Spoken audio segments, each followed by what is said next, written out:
ខូនគឺជាប្រភេទឆ្មាដែលស៊ីតិចខ្លាំងមែនតើតើមែនខូនអាចរស់នៅប្រទេសកម្ពុជាបានអត់ចឹងនៅក្នុងវីដេអូនេះខ្ញុំនឹងប្រាប់អ្នកទាំងអស់គ្នាថាឆ្មាអាចរស់នៅប្រទេសកម្ពុជាបានអត់ឆ្មា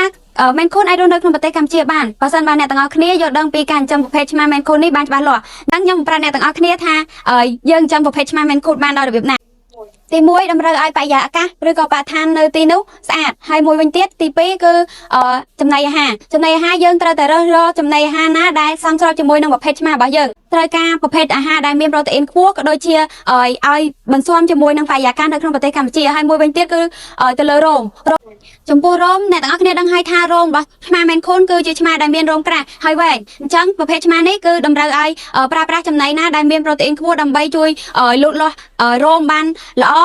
ហើយមួយវិញទៀតចំពោះសីតុណ្ហភាពគឺយើងតម្រូវឲ្យមានសីតុណ្ហភាពណាដែលសមល្មមជាមួយនឹងឆ្មាដោយសារតែឆ្មានេះគឺសិទ្ធិជាក់ខ្លាំងមែនតើបងអញ្ចឹងបើសិនជាបងចង់ដឹងឬក៏មានចម្ងល់អាចសាកសួរនៅក្នុង comment ក៏ដូចជាឆាតមកកាន់ Facebook page របស់យើងបានយើងនឹងឆ្លើយតបរាល់សំណួររបស់បង